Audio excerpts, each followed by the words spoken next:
Drink beer, it's good for you. Hello and welcome to the video. In this video I'm celebrating Lallemand's release of the first mass world market dry Kveik. I will be doing this by sharing lots of information about the background behind the company bringing this to market, along with much internal data.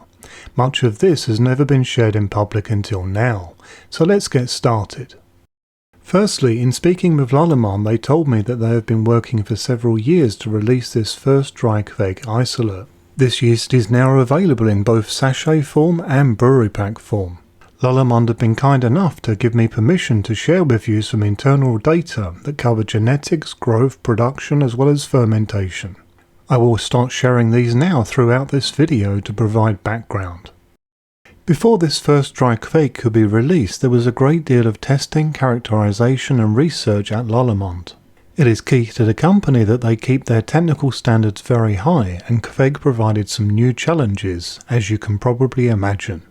Lallemand have seen Kveik getting a much wider attention in this time from craft breweries in Europe, North America and further afield, so they are excited by this dry Kveik launch as well as the solution it will provide for homebrewers also.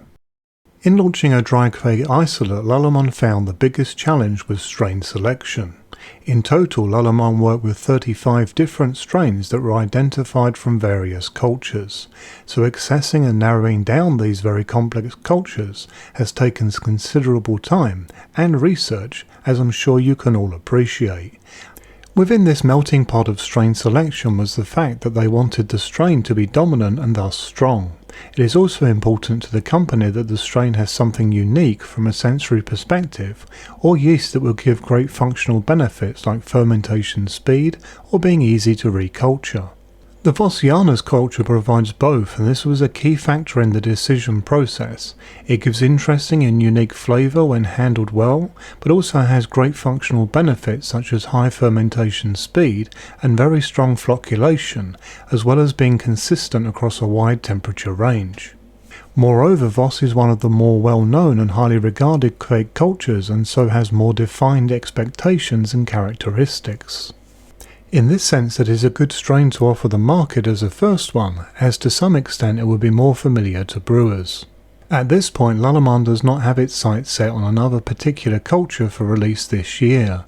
There is simply so much more research to do before they will be at this stage.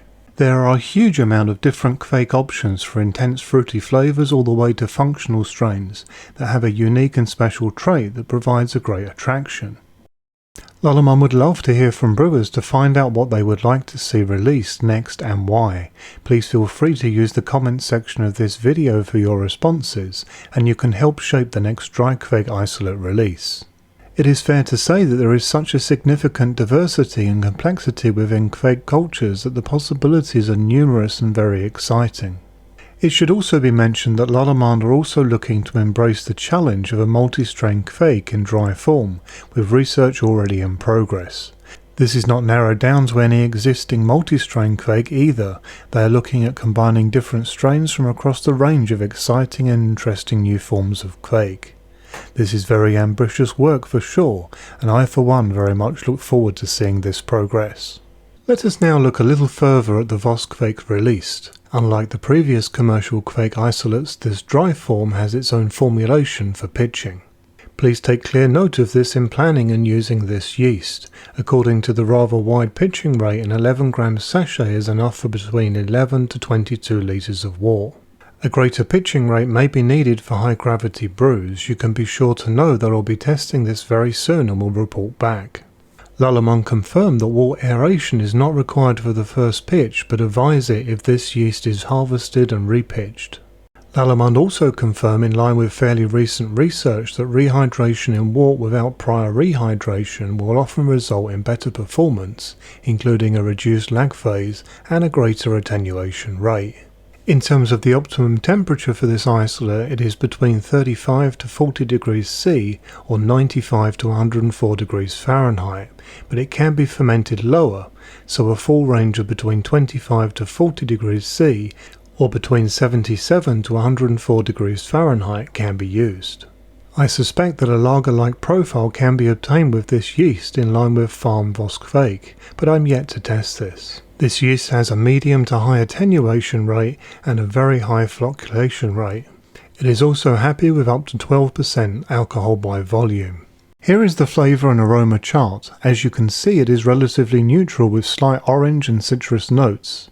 This makes this yeast to have a very high suitability for a range of different beer styles. In terms of this yeast brewing properties, you can see from the information on screen that at higher temperatures this can complete fermentation in as little as 2 days, whilst at cooler temperatures you can expect a 5 to 7 day fermentation. You will also find, as is characteristic with Kveik, that the end beer will also condition much faster compared to regular yeast. And finally, here are some microbiological properties. Essentially, this makes this yeast more than happy to be used for both commercial breweries and home brewers without any potential bacterial risk. All good news. If you are interested in Kveik or anything brewing related, then why not head over to this channel's Facebook group. We have a friendly and mature community of thousands of like-minded people. This now brings this video to a close. If you have any questions, then please let me know via YouTube or Facebook. I do hope that you found this video to be useful, interesting and enjoyable. If appropriate, then please like this video on YouTube, and if you've not done so already, then please subscribe. I regularly post new content. Happy brewing!